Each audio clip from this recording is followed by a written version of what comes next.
Dodge. Katherine works out of our Wellesley office and works primarily greater Boston area, but she really goes kind of everywhere.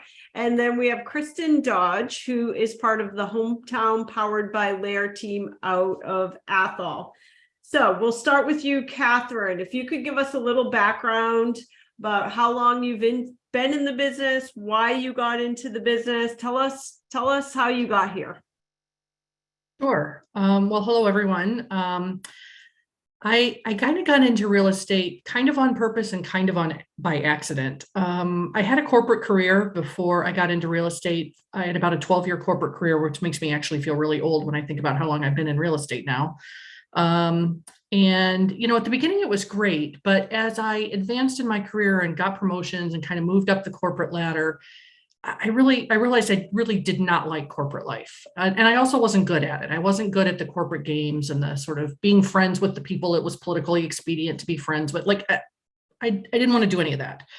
And I kind of kept thinking, I kind of got to the point where I kept thinking, like every day I was thinking, why am I working so hard to make other people rich who don't even appreciate it? If I'm going to work this hard, I want it to be for me and working with people that I want to work with who appreciate what I'm doing. I have kind of an entrepreneurial family background. I'm not from Massachusetts. I'm from a very small farming town in Illinois. And my grandpa farmed, actually, the family farm. We're kind of happy. We were recently honored by the state of Illinois that our family farm has been in the family continuously for 150 years, which there are not many in the state that you can say that about. But so my grandpa farmed. My dad was not interested in farming. He and a partner owned a small, local car dealership, a two-man show. My dad ran the service department, did all the service. His partner did all the sales. But I kind of have that entrepreneurial background. And so when I started thinking, why am I working so hard to make other people rich all the time? I kind of eventually decided to quit my job because I really wanted to work for myself. And so in an amazing case of wonderful timing, in 2008, I quit my job, not really knowing that the real estate market was melting down, totally oblivious to what was going on. And I actually didn't get my license right away. I took a little time off and kind of thought about what I wanted to do and explored some different opportunities. Kind of always in the back of my mind thinking, if push comes to shove, I'll get a real estate license because I can do some rentals and make money. And I kind of got to that point. I was like, okay, I actually have to make some money now. So I'm going to go get my real estate license, because at the time it cost $500 to get your real estate license. I'm like, I can afford that. And so I got my real estate license, and so it was sort of intentional and sort of fell into it by default because I needed to make some money. But I really decided I was going to give it a few years and really give it a go.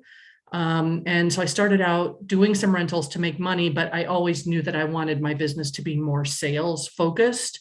And so I was always aiming towards having a residential sales business. So that's my story. And you have been very busy. I was looking at your Zillow profile, and you have at least on Zillow, which is not even usually accurate, it showed 213 listings and sales. How many transactions have you done so far this year? Well, this is sales only. I've closed on 19. I have, I think, 2 under agreement that should close later this month. And I've done about 20 to 25 rentals. I'm not sure exactly. Gotcha. Awesome stuff. We also have with us Kristen from our Athol, Hometown Powered by Athol. Kristen, you're new in the business. Tell us how long you've been in it, why you got in it, and what does the business look like in your first couple of years? Yeah. Like Stacey said, I'm relatively new, so this will be my 3rd year in real estate. I am previously from a retail background, so I spent 10 years in retail. Started as a sales associate and really just worked my way all the way up that ladder until I was the store manager and visual manager for Anthropologie. I opened up the Hingham location there. And I felt that I got to a point in the industry where there was really just limited growth potential. The only other positions above me were at the district and regional level. And those positions had been held by people 10 plus years at the time. So I think I was feeling challenged with really nowhere else to go in terms of growth and learning. And I think the other really big thing that led me into real estate was when I decided to start a family. The scheduling with retail was really difficult with a newborn. Um, I was working, probably an hour and a half away from where I live in Athol. So, getting into those 2-hour commutes in the morning and when I left, and was leaving me very short amounts of time with my little ones. So my husband and I had decided that, it was really time to take a jump and try something completely different. And he had been building for the last 7 years, building new construction in this area. And it was something that we had always talked about. And I feel like having a family really pushed me to take that risk and to, be my own boss and see what I could build on my own. So yeah, I feel like that's just my little history. So tell us, how big is your family now? Because you have your hands full. And how many transactions do you think, how many have you done so far this year? Yeah, so my oldest is 3 years old and my youngest is 10 months. So she was born December 19th of last year. And so I think there was a lot of planning and strategizing that happened the year prior to give me the flexibility to have a more successful year this year while also balancing family life. So I was uber focused when I was pregnant, worked up until, the very end. So that way I could build a book of business in the beginning of this year that allowed me to just handle transactions versus continuing to focus on prospecting and being out with people, because I really wanted to also spend time with my new baby. So I think, also during that time, I dived heavily into just learning and development and, balancing my time with her versus, being out in the field as well. This year, I've done 24 transactions and total $8.2 million to date. Wow, that's pretty awesome for somebody who hasn't even been in the business for that long, not to mention the fact that you have a lot that you're juggling.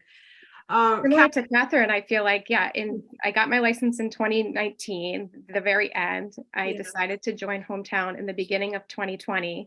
And then we went to lockdown 2 months into me being into real estate. And on top of learning a whole new industry, it was everything changing every couple of weeks on what we were supposed to be doing. So I feel like, again, the timing was perfect. Yes, absolutely. Catherine, I'm interested in, first of all, one thing that's different about your business, Catherine, is that you do take a lot of rentals. Is that part of your strategy for lead development, or where are your leads coming from? So two separate but related questions. Yes, I think rentals is part of my strategy because my investor clients are some of my sort of AAA best clients that I do business with year after year. They're my most valuable clients, a lot of the investors, because they buy and sell property. Well, that's what I do too. These are people who buy when the market's good, they buy when the market's bad. And then every 2 or 3 years, they need a new tenant. So I get paid because I sold them the property. And then every 2 or 3 years, I get paid again because I rent the property for them. So it's like a little annuity. Every couple of years, I make a little bit more money on that place, on every unit that they have. So I never want them to call another agent. I don't love doing rentals. And I pretty much only do rental listings for the most part at this point. If the person is willing to give me the exclusive rental listing, I will show it a gazillion times and find them a great tenant. But I don't usually run around with tenants anymore, trying to help them find apartments unless it's if it's a friend or a referral from another client, I will do it. But other than that, I'm not doing tenant rentals much anymore, just honestly, because I don't have time. But yeah, I never want my investors to call another agent and to start kind of get hooked in with anybody else. So I'm going to service their rentals, and I get paid on them every couple of years, a little bit of money. It's an annuity. Have any of And those turned into customers? Like, do you put the tenant into your database? if the tenant did not have another, if I rented it direct, Yes. 100% they go in my database, Okay. because tenants become buyers. Yes. And I want them to know that most of what I do actually is residential sales. And so they're in my database, they're getting my mailings. They get invited to my events. They're on my pop buy list. Yeah, I work those tenants because tenants become buyers, and then I can rent the apartment again anyway. I would say it's not the main driver of my leads, in terms of lead sources. My biggest lead source is my database. So repeat and referral clients, I would say in any given year, repeat and referral clients are at minimum 50% of my transactions, and usually more like 60 to 70%. I also teach a lot of first-time home buyer classes. I personally love working with first-time buyers. And I've been doing first-time buyer classes for about 10 years now. And over time, pardon me? Where do you do those? Like, are those live events, or are you doing online? Pre-pandemic, they were live events. Since the pandemic, they've gone to Zoom. I would love to go back in person, because I think I actually got more out of them. I converted more out of them when we were in person, but the participants like doing it online because they can sit on their couch in their pajamas and do it. So not sure we're ever going to go live again, but where do you market that? So I have been really fortunate. I've done first-time homebuyer classes that I have organized, but my most successful ones, I've been really fortunate that I've been able to make some very good connections with some of the nonprofits that run the Massachusetts first-time homebuyer classes, that people who want to use the mass housing type loans, the state-sponsored loans, have to take this course in order to qualify for those loans. And they always need lenders, lawyers, real estate agents to present. And so you're doing it as a volunteer. You can't specifically promote your business. You have to talk in general terms, but my goal is for every class I teach to get at least one buyer out of it. And I don't always, but sometimes I get three. And so I've been doing, I teach for 3 local nonprofits that run these courses. And anybody in Massachusetts, think about who's offering these courses in your service area and reach out, because this has been, I don't have to do any of the marketing. I show, and I've done this for 10 years now. I have my script, they have their things they want you to cover. And then I've developed my script. I show up and teach for an hour, and that's all I do. And I get leads out of it. So it's been really, but I mean, I've worked to get to that point, and I cultivate those relationships. The class organizers are also on my A+ client list, even though they personally have never bought and sold with me and probably never will, but they invite me to these opportunities. If you can't do that, like in your area, first-time homebuyer classes, fantastic marketing. And I do a few online leads. When I first got in the business, when I successfully made the transition from rentals to sales, there were sort of a couple drivers of that, but one of the big drivers was I decided to invest in buying some online leads. And then I was spending money on it, so I worked really hard to convert them. And that was kind of jump-started my sales business. And I don't do a lot of online leads anymore because, again, I've been fortunate that I've been busy. But as the market is slowing down now, I think that's something I've been doing again, is a few online leads. Okay, so when you say online leads, are you paying monthly or doing like the referral-based programs? I only do the referral-based programs. When I first was doing it, those didn't exist, or at least I didn't know about them. So like 10 years ago, I was buying leads from Realtor.com. Realtor.com, I think now uses OpCity, but at the time they were selling leads like Zillow sells leads. And I bought a lot of leads from Realtor.com on a like per lead, paying monthly fee basis. I don't really do that anymore.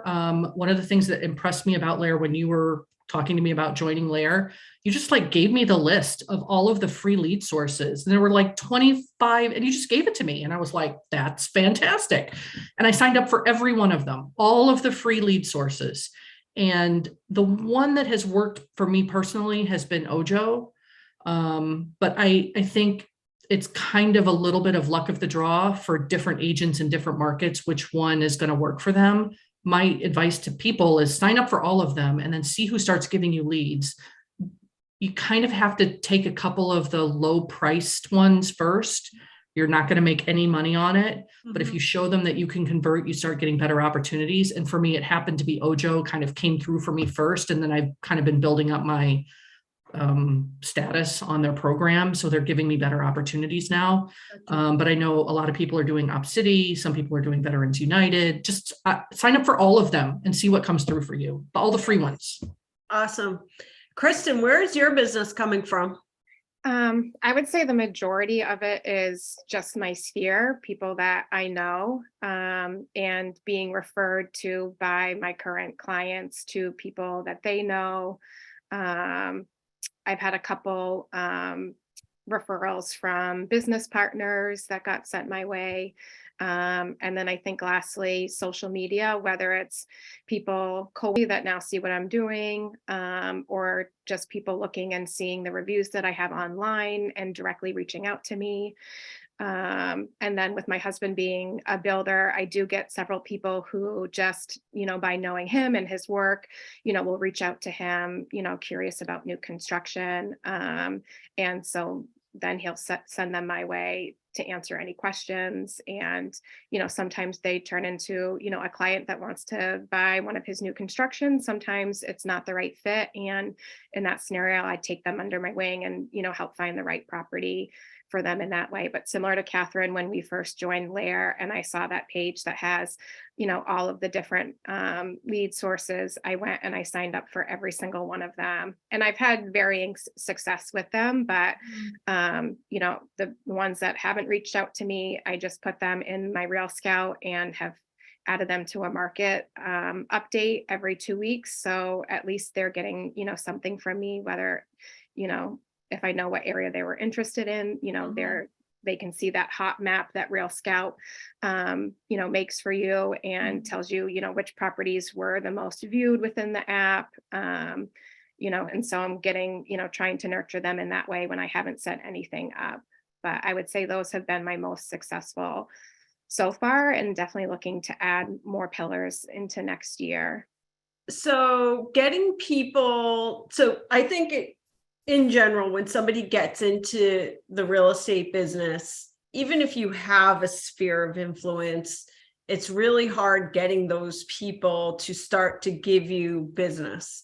Like how, because you have not been in the business very long. So are you staying in touch? Like, do you have a database? How are you touching these people that they make sure they use you when they want to buy or sell? So I think utilizing social media and putting that out there on, what I'm doing, having as many conversations in person, as I can, letting them know, what I'm doing and, being of service to them in that way. And I think people just seeing how much I really enjoy what I do, and the thoughtfulness that I try to bring into each client experience. There was a lot of things that I tried to take away from, working in real estate. Working in retail and bringing those things into real estate. So Anthropology, their core, philosophy was always about creating this unimagined experience for the client, from the moment that they walk into the door, and being different from every other, retail store that you go and shop with. So I really try to embody that into, my business and what I'm offering to my clients, because I felt like that was something that I wasn't seeing a lot of other agents do. And I think other people kind of saw, the personal approach that I took to real estate and have wanted to work with me, for that reason. And I've just done a lot of proactive education on my own. I think my first 2 years, I attended every single CE class virtually that NAR put out and just, dove into everything that I could. I feel like there's so many different ways to learn now with, you can YouTube anything, or find accounts that on Instagram or, even on Facebook, see what other agents are doing and, replicate that or, change it a little bit that works for you. So I feel like I really had to dive in and learn a lot of different aspects of this industry to give me the confidence to be able to speak about it, with the Yes. people in my life. As far as a database, because it's interesting that you're using Real Scout. So as soon as you meet, do you put almost everybody into Real Scout? So anyone who's searching for something immediately will go into Rail Scout. And we previously didn't have the membership where you had that market reports because it's like the premium level of Rail Scout. So that was a feature that just got added in once we joined with Lair.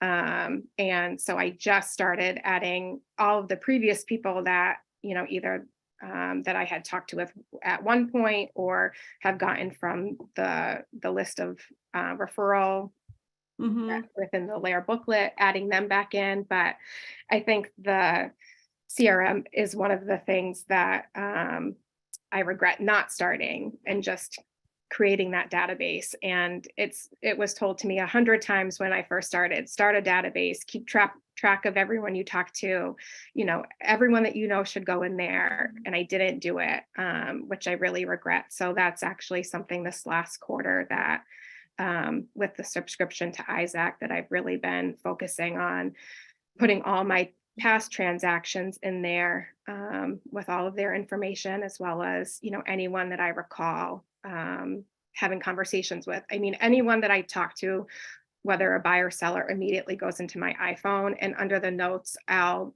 put keywords in, whether it's a buyer lead or seller lead. So that way it doesn't get lost in the shuffle. So I'm going to go back and then start adding them into my database now so that I can better nurture them long-term. Gotcha. Katherine, what are you using for a database? How are you staying in touch with people? So I've been a member of the Buffini coaching program for quite a while. And so I use Buffini CRM, which is called Referral Maker. And I really like it. It's been good for me. I do think it's really important to have some kind of CRM. I mean, at the very beginning of my career, I had an Excel spreadsheet. And then I used the $5 monthly subscription to Salesforce.com for a while because it was $5. And it wasn't exactly perfect. And then once I got involved with Buffini, I moved over to their CRM. So and I would say that's like the most important technology piece of my business is my CRM. And I can do, email campaigns through there. I can, and just sort of categorize people and keep track of who's doing what. So I use Real Scout a lot as well, but it's to me, it's not a replacement for a CRM. It's for people who are looking to buy, who are actively looking to buy. And Real Scout is awesome for that, but it's not a CRM. Mm-hmm. And then I think it's also been good though for my seller leads, because with that market report, who doesn't, when they're thinking about selling, who doesn't want to know and stay on top of, exactly what's happening in their town and, where things are trending. So I have great idea. I haven't used it that way, but I might now. Yeah, good.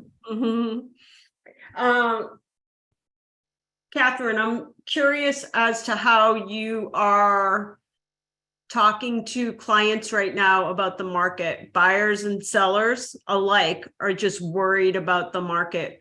What are the conversations you're having with them? So the podcast the webinar that you did in June, called The Art of War in a Changing Market, something like that. That was an amazing podcast. I think I've watched that 3 or 4 times, and I've stolen everything that you said in that podcast. And that's what I use as I wrote down what you said, and that's kind of the dialogues that I use with people.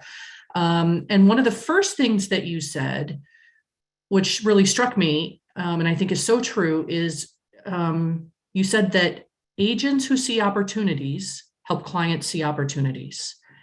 And I think that is so critical in this kind of market because there is so much doom and gloom out there, not only in the media, but amongst other agents and our lender partners who've seen their business dry up, and our home inspectors who are like panicky.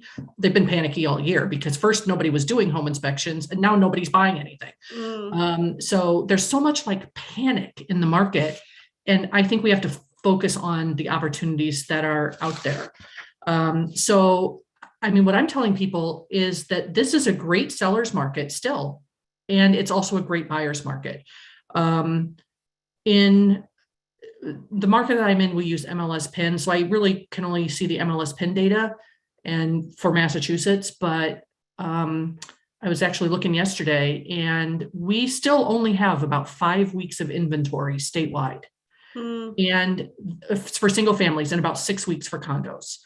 And a seller's market is a strong seller's market is less than 3 months of inventory. We're at 5 weeks. It's a really strong seller's market. It doesn't feel like it because it's so different than it was earlier this year. But the reality is there are tons of people looking to buy houses right now. I taught a first-time homebuyer class last Saturday. There were 72 people on the call. Wow. There are a lot of buyers out there who are getting ready for the spring. Like it's still a really great seller's market. Your house is worth a lot of money. Even if it pulls back slightly, like it's a little different than it was earlier this year, but there are plenty of people buying. If we position the house well, we market it correctly, we are going to sell your house and you're going to make a lot of money and you're going to be really happy. And that's what I'm saying to people. On the buyer side, I'm telling people that this is a much better buyer's opportunity than it was earlier in the year. Earlier in the year, this was actually a really hard year for me. Because I do work with mostly buyers. About 3/4 of my business is buyers every year. I love working with buyers and I'm pretty heavily weighted to buyers even now. And it was so hard for buyers to get their offers accepted. I had a client who went $300,000 over asking, waived everything, told the sellers they could stay for a month for free after closing, and did not win. Wow. And like, what do you do in that kind of market? Fortunately, those days are behind us. So like, I think for buyers now, they can make a rational offer. They can negotiate for the things that are important to them. They can do a home inspection so they know what they're buying and decide if it's a good investment. And it's less competitive than it was. So when people say, oh, but the interest rates, I like, look, here, the price of the house almost doesn't matter. And the interest rate almost doesn't matter. The question is, can you afford the house? You live with the monthly payment. So on a monthly basis, can you afford this house? Does it work for you? Do you like it? Is it where you want to be? If the answer is yes, then buy the house, because at some point the rate's going to change. And if you can afford it now, when the rate goes down, you refinance and you afford it even better. Yeah. So get in the house. If it's the right time to buy, it's the right time to buy. Don't try to time the market. And I feel like that's resonating with people because I think it's the truth. If they can afford it, that's what they ultimately care about. And I also think fortunately, we're getting far enough past the rate spike now that some of the shock of that is diminishing. The people who had pre-approvals in April and May and didn't buy, those people are really suffering because they've seen their pre-approval change so dramatically. And a lot of those people are still on the sidelines. But the people who are coming in the market now, like they conceptually know that the rate used to be a lot cheaper but they never really did the math for what their payment would have been or what they would have qualified for at that cheaper rate. So they kind of know that, but their reality is, this is my pre-approval. And they're less worried about it now. So I feel like we're kind of getting past that hump of like the rate spike that killed off all the buyer interest for a temporary period. So I think we have to remain optimistic. It's a good market for both buyers and sellers. We have to explain that and see the opportunities. Yes, great point. By the way, we have Sergio put the link to The Art of War in Changing Market inside the chat box. So if you missed that and you want to take a look at that program, you can just click on the link. Kristen, what kind of conversations are you having with your clients? How are you keeping your buyers and sellers positive? Yeah, so well, I definitely want to rewatch that too. We watched that Art of War when you first launched it. But I think I've just tried to give them perspective and like a, far out up looking out. Yeah, the interest rates, are high, but again, is this house, right for you and can you afford it? You can always refinance down the road if you need to, or if this isn't, your permanent spot of, where you see yourself for the next, 10 plus 15 years. Maybe it's looking at different financing options for you if you're going to sell, in a shorter time period to bring that rate down for you. So I feel like all of my conversations have been a little bit different for that individual person and what their, motivation is for buying or selling. I think with my sellers, when I've reviewed their market analysis and talked about, kind of what to expect, I've just tried to be as honest and realistic as I can.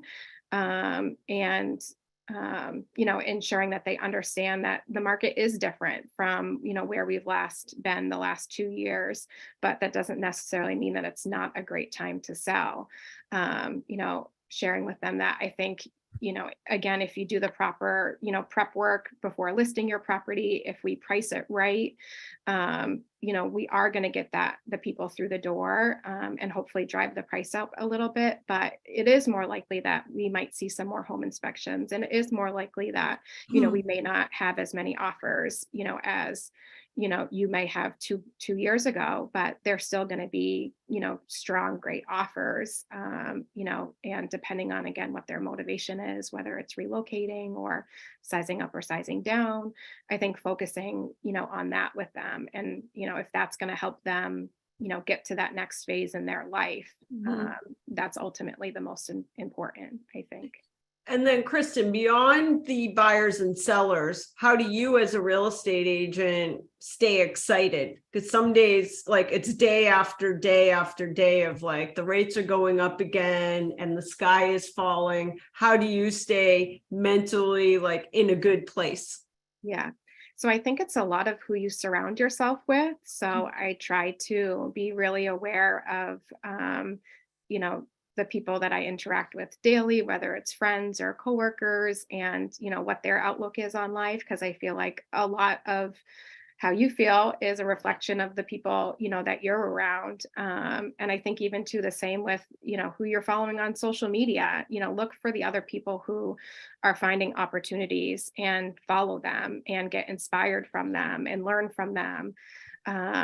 And I think, just balancing your time, so days when I'm feeling, burnt out, maybe it's about, doing a little self-care or, diving into a different aspect of my business, whether it's learning, or, trying to think of fun things that I could do, throughout the year for my clients. So I would say those are two things that, I try to be conscious of to kind of help my attitude and stay positive. That's I mean, great. there's always going to be challenges no matter what. So Yes. or else everyone would do it. What are you doing to keep your mind in the right place and stay out of the muck? So a couple things. I mean, I think, so a couple months ago, I said to my, the market was changing, whatever. I said to my business coach, I'm having actually like intellectually, I know I'm having a really good year. I'm having a good year. And all year it's felt terrible.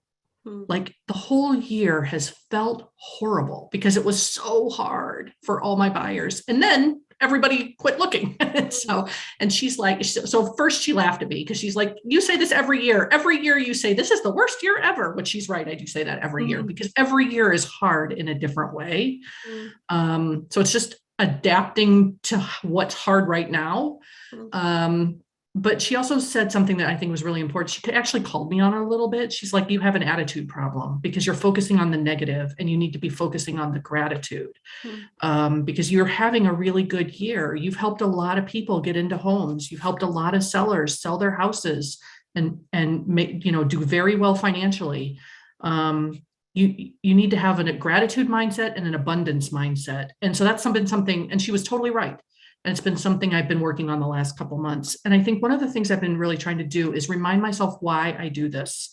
And we each have our own individual whys, but why are we in real estate? Like, what drives us to get up and do this hard job every day? And for me, a big part of it is that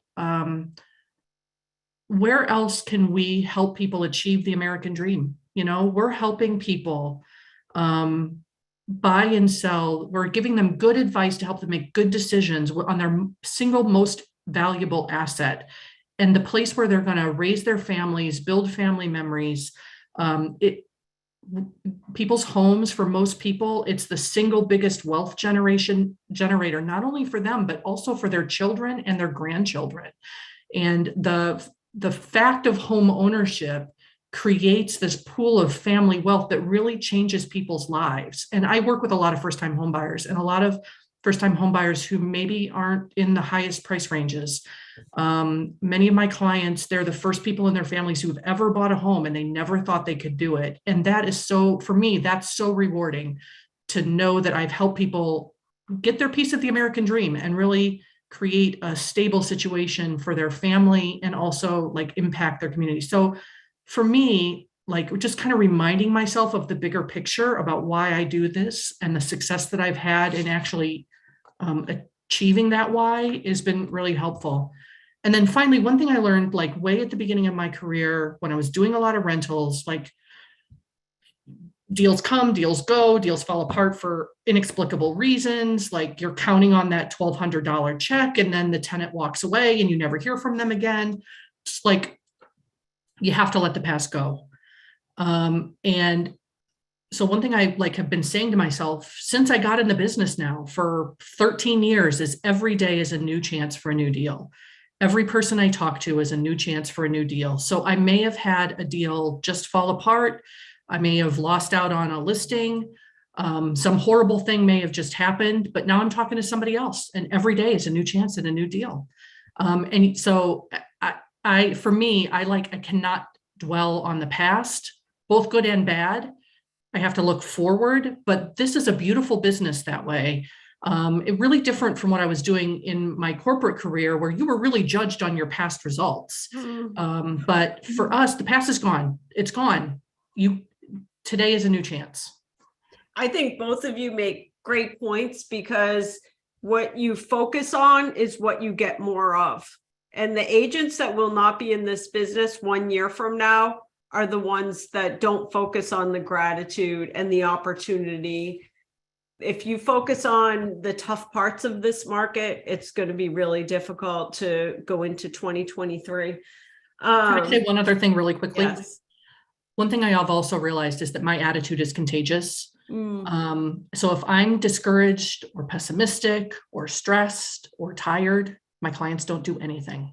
If I'm optimistic and excited and I let them know I'm optimistic and excited, they're excited and optimistic, and then they buy and sell. So I think it's important for me to remember that I get to do the fun part. Like I get to snoop around other people's houses and get paid for it. And so I think it's important for my clients to know that I'm having fun, that to give them permission to have some fun. Like sometimes I'll get out of my car, I'll be meeting with a buyer. Usually this is with buyers, but I'll get out of my car and I can see they're anxious and nervous. And I'll be like, hey, how are you today? What a fantastic day to look at houses. I think we're going to have a lot of fun today. I'm excited to see these houses. Let's go have some fun. And then they smile and relax and we go have fun. And people who are having fun, the transaction is so much better and smoother. They associate me with having fun. We have an easier transaction and they're so much more likely to use me again and refer me down the road because I was fun to work with. So my attitude is contagious. And I think it's important to remember that we have to put out good vibes. Catherine, any technology that you super depend on in your business? My CRM and my phone. I kind of have a low technology business. And what CRM are you using? Oh, you said Referral Maker. I use Referral Maker. Okay. How about you, Kristen? What technology do you absolutely depend on? Nope, you're muted. Someone had come in the office, sorry. So I would say the Real Scout app definitely has been super beneficial for all of my buyers. I love the way that the platform's laid out. I feel like especially with the first time buyers where they say like, these are all the things that they're looking for in a house, but then you can kind of spy on them and see what they're actually looking at. And how many times they've looked at a house or different areas that they said that they weren't interested in, but they keep going back to. So I feel like it's allowed me to have some really good open dialogue with them where, obviously I don't want them to know that, I can see everything that they can see, but it allows me to maybe revisit some of those must-have, things that they maybe once said that they had, or style a home that they, said, well, no, I would never want a raised ranch, but, they looked at 7 raised ranches, within the search. So I feel like that app has been really helpful. I just started utilizing Trello last year, and I definitely want to dig a little bit deeper into that. But for anyone who hasn't heard of it, it's kind of like an online pipeline, and you can make subfolders, within your pipeline, and have different boards within that. So I've kind of built out one for my sellers and one for my buyers, and I had started putting, all of my sellers in there and exactly where they are, from, nurturing stage all the way to close to, what I'm doing after close with each of my clients, and building out that same thing, for my buyers when they come in. So you can have sub files within it. I'm a very visual person. So for me, with each person, you can upload a photo. So I can see, for my sellers, like, well, this house, is, pre-MLS. You can put checklists within that. So I think for people who have built out teams or, really want to streamline things, which I haven't really got to that part of yet. I've just kind of watched videos on how other agents have utilized the system to make sure that every client is kind of getting that same experience, from start to finish. So I think that's been really helpful for me. And then I use a program on my phone for just social media planning. There's a bunch of different apps that you can use for that, but I personally have Preview, but it allows me to pre-populate all of my social media posts, write out what I want to write out, make sure I like the cohesiveness on what those posts look like, and kind of just set it. Okay, that was called Preview. Preview. Yeah, there's a lot of other ones. I think Facebook has their own that they offer. Several other ones I can't remember now, but they all allow you to preload what you want to post on social media. And you can add placeholders. So if you have a closing coming up, you can input that into, when your schedule is. So that's been really helpful as well. Okay, Kristen, you've only been in the business for a few years, but is there any one thing that you would say is a mistake that you made that you would tell other people to kind of steer away from? Yeah, so I know people had said not, utilizing the CRM, but I think for me, not tracking what I was doing is one of my biggest regrets. And I think for me personally, it's just about redefining what failure looks like, because I think part of that is an obstacle that I just have to overcome and think of failing as, me just progressing throughout my career and getting better. So that's something that I definitely want to, really dive into my business plan for this next year is, really being intentional with tracking what I'm doing and finding out what is working for me long term and where to kind of reinvest in those areas of my business, because I think a lot of it I didn't track. And in hindsight, I can go back and look at those things, but I wish I was doing it in the moment and stuck with it for, 6 months and, then looked at the results to see, what I could reevaluate or do better or, change. Yes. How about you, Catherine? Any mistakes that you would tell others to steer away from? My biggest mistake early on was that I was scared to invest money in my business because I wasn't making a lot of money at the time, and I was nervous about putting money back into the business. But I think what I eventually realized is that you have to feed your business for it to grow.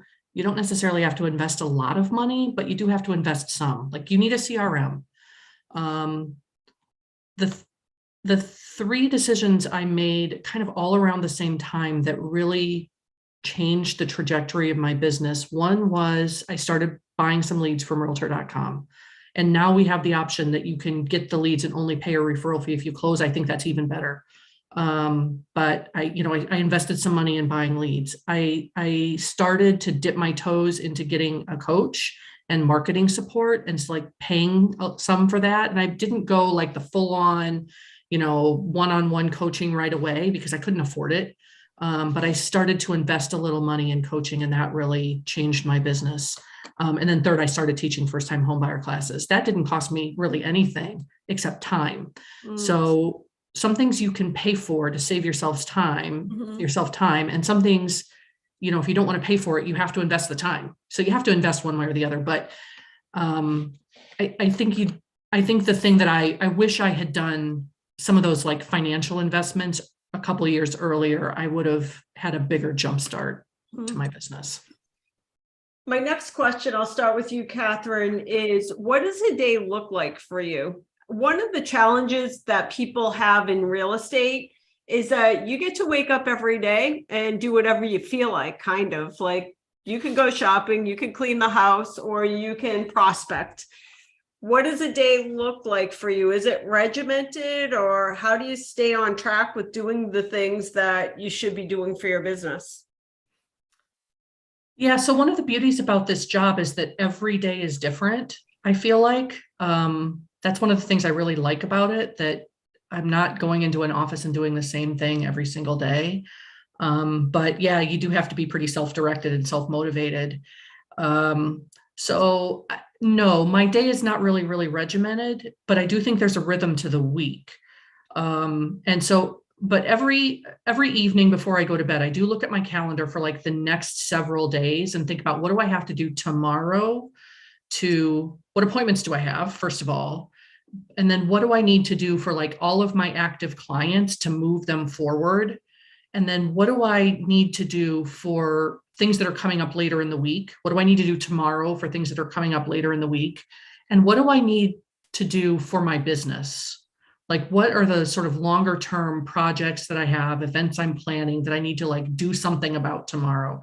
So I do that most every day, like look at the calendar and think about like, what's tomorrow look like for, all of those things. And then the rhythm of the week, for me, I find that every day is different, but all the weeks are kind of similar. So weekends are usually all about showings.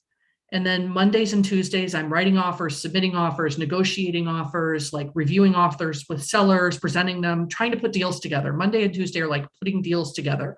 And then, like getting the lenders and lawyers involved and like getting deals off on the right foot. If I have something coming on the market that week, usually on Mondays, I'm doing photo shoots as well. So that's like Monday, Tuesday. Wednesdays are usually slower. I feel like Wednesday is like the pause of the week. So I usually try to take a half a day off on Wednesdays if possible. So Thursdays, I'm making listings live. I'm starting to schedule appointments for the weekend. So I'm like calling all my active people, especially all the active buyers, like, what are we going to go see this weekend? And I'm doing the weekend plan. Also, if I feel like if I'm working with a seller and there's any like strategy change we need to make, I try to have those conversations on Thursdays so that if we're doing something in MLS, I can do it so it shows up in time to get the word out for the weekend so other people can schedule their clients to come look at the house.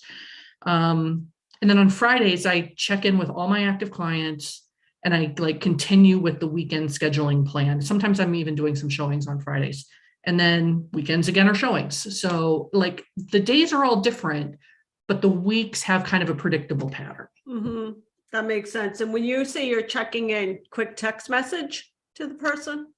Sometimes text, sometimes call, sometimes email, depending on where we are in the in the process, and also like how they want to communicate. Mm-hmm. But I overall feel like it's best to call, Mm-hmm. because that voice to voice, if there's something going on, you hear it, which you may miss in a text message. If they're having some problem or anxiety, that may not come out in a text. That's But a if really you're good point. talking, you can hear it. It also gives me the opportunity. I think I learned this from somebody else at Lair, but I can't remember who. Somebody else said something once, and I was like, that is really good. And I wrote it down, and I've been trying to do it since. I try to end the conversations I have with active clients with, is there anything else I can help you with right now? So before we hang up, is there anything else I can help you with right now? So if there is something on their mind, it comes out, and it just reminds them that I'm always here to serve them. And people really respond really well to that. And I've actually had clients say later, I love how you always ask that, because I feel like you always have time for me and you're here for me. Mm-hmm. So just, I think I learned that from somebody here, but I don't remember who it was. Mm-hmm. Kristen, 2 little kids and a thriving business. What does a day look like for you? Is it regimented? Do you have a system in place? I feel like similar to Catherine, it's not as regimented. I think every day is a little bit different, but similar to what she said, usually I try to be available weekends for any showings with my clients, or, if there's any new inventory that I want to look at, if it's, comparable to something that I have on the market. So that way, if my seller has questions or, concerns, I have already seen the property. Usually the beginning of the week, I try to focus on touching base with all of my current clients that, are currently under contract with something, or if we're about to, list something, making sure that everything is, all set with them. They know that, I'm here if they have questions. And then I think I would really like to be more intentional with just time blocking my days.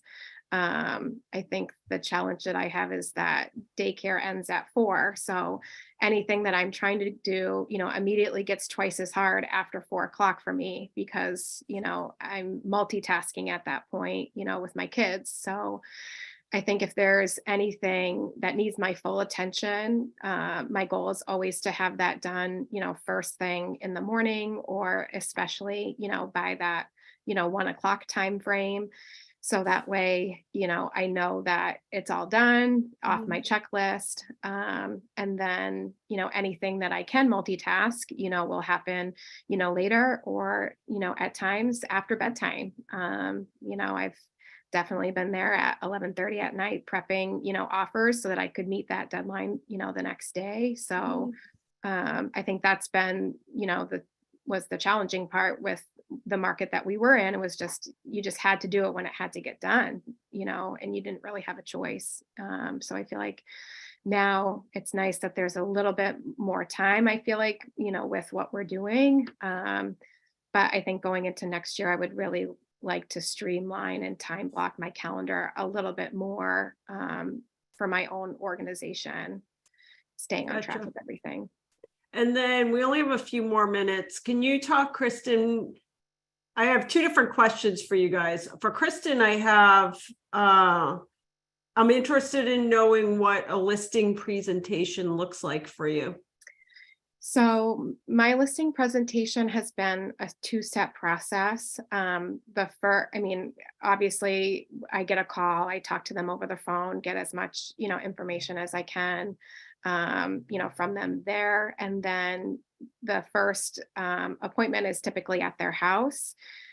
During that appointment, I really try to focus on creating a personal connection with the client, asking them open-ended questions about the property, why they did certain things, just trying to create that relationship, with them.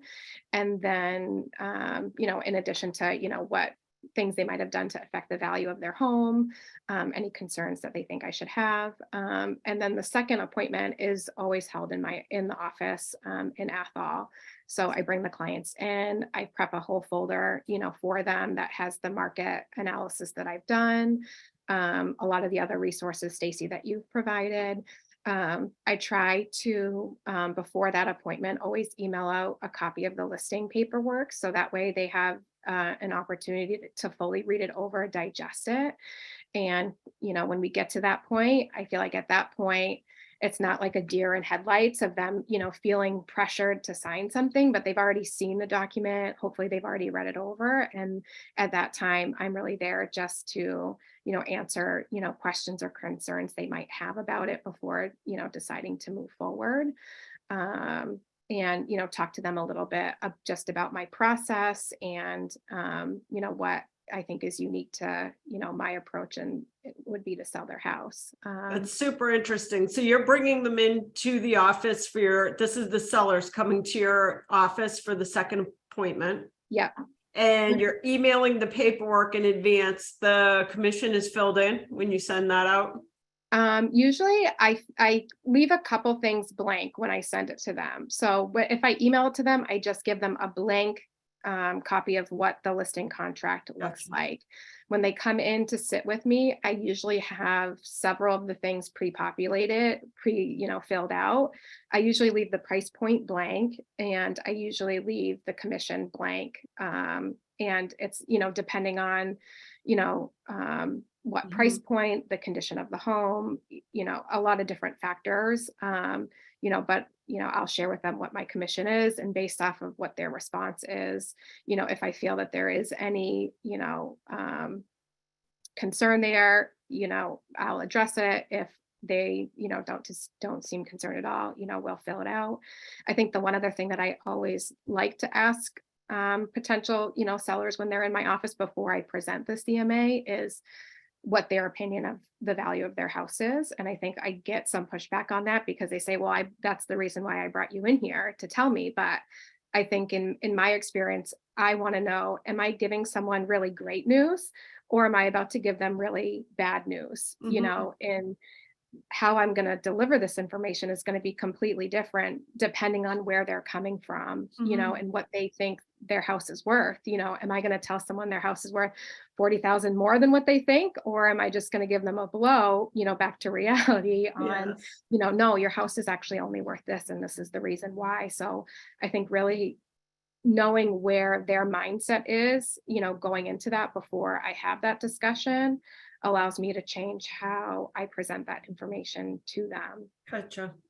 And then Katherine, if you could quickly just talk about what a listing presentation looks like for you. And I think for you, Katherine, I would love to have you just share a little bit about your client appreciation events at your house and how you do that without it costing you. They basically don't cost you much. So share both of those. Okay.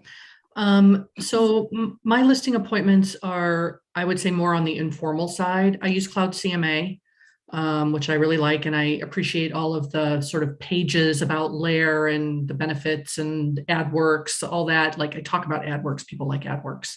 But I use Cloud CMA and, but usually we go to the house, I have them give me a tour, like show me around the home, make notes about what they think is important. And then we sit down and have a conversation. I usually go through often I have a pretty good idea of what the house is before I go. So I usually take the CMA with me on the first appointment. And so sometimes it's because I sold them the house several years ago, so I know the house. And sometimes it's because I just asked a lot of questions before we made the appointment, but I usually have a pretty good idea of what the house is before I go.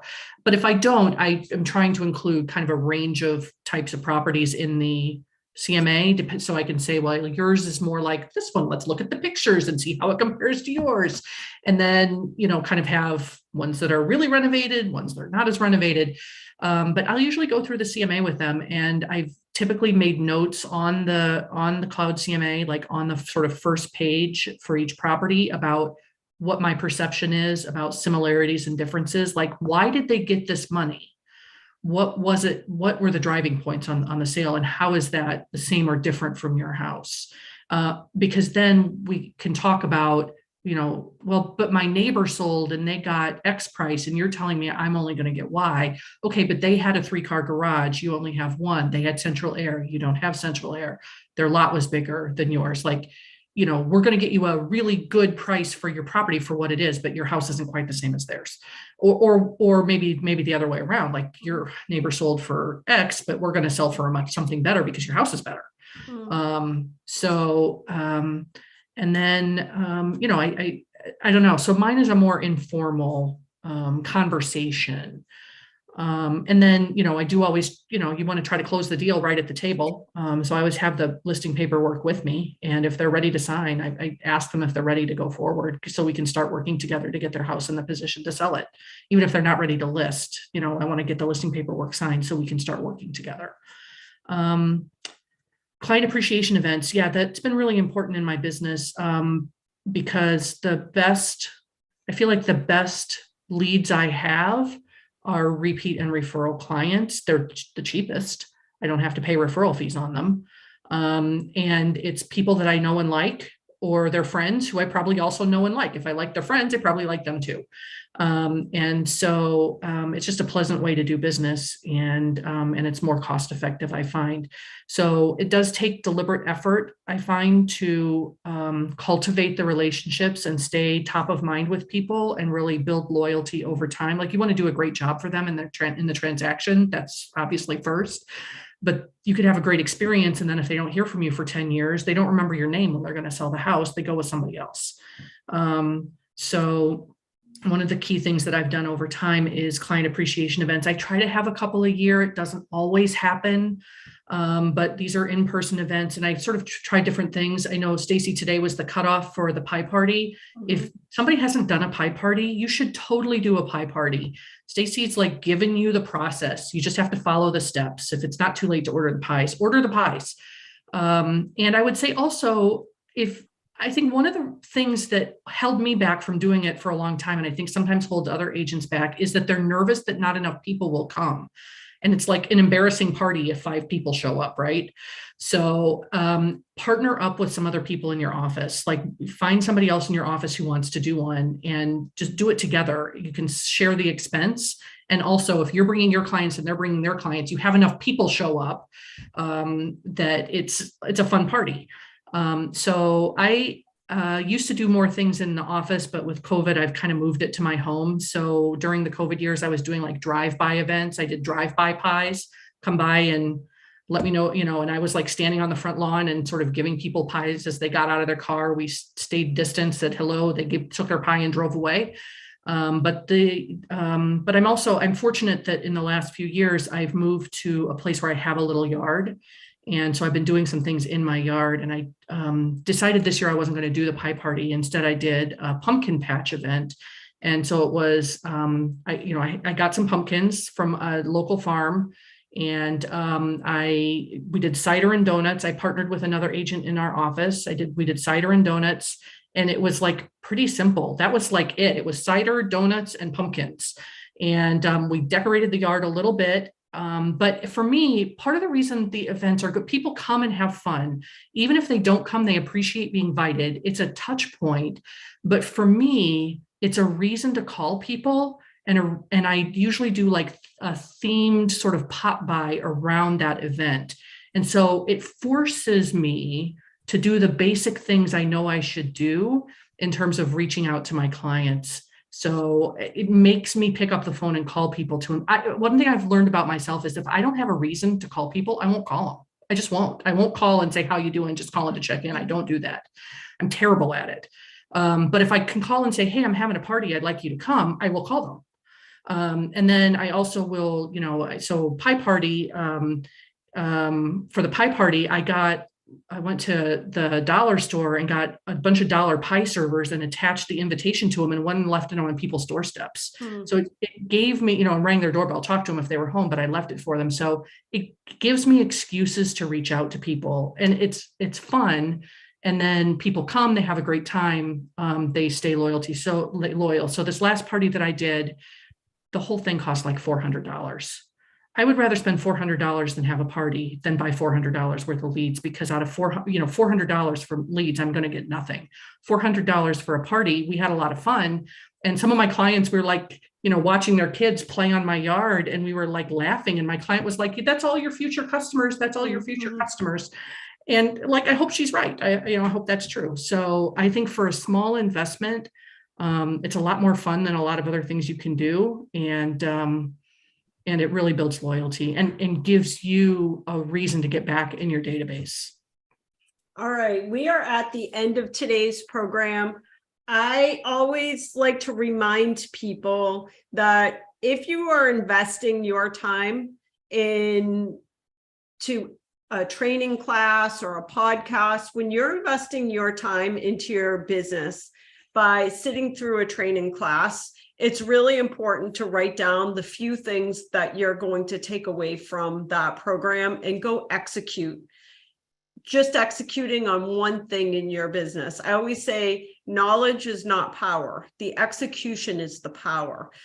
And the reason I say that is because there's so many opportunities for training out there that sometimes you could spend 40 hours a week just learning stuff for real estate.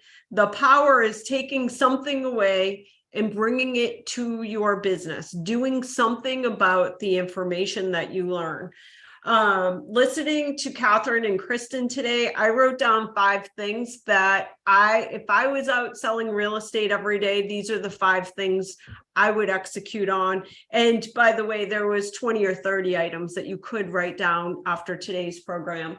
But number 1, if you're using Real Scout, use Real Scout, not only for buyers, but I think Kristen made a really interesting point. Why not put all of your sellers in there so that they're receiving market reports, so that that's your touch? They're constantly hearing from you through a market report, through Real Scout.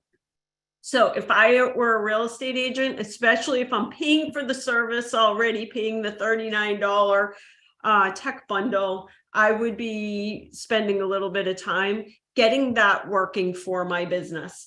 Secondly, Kristen talked about the preview app. If you are not doing social media or you're not scheduling your social media, I would probably go check out the preview app. If you have not watched The Art of War in a Changing Market, that was like a 90-minute program. And we did spend a lot of time covering everything, like really how to organize your business in the new market. I'd go watch that class. I think it's worth 90 minutes of your time. The 4th thing I would do is I would go find a nonprofit to do seminars for. So as a real estate agent, these nonprofits are in every single market, these first-time buyer programs.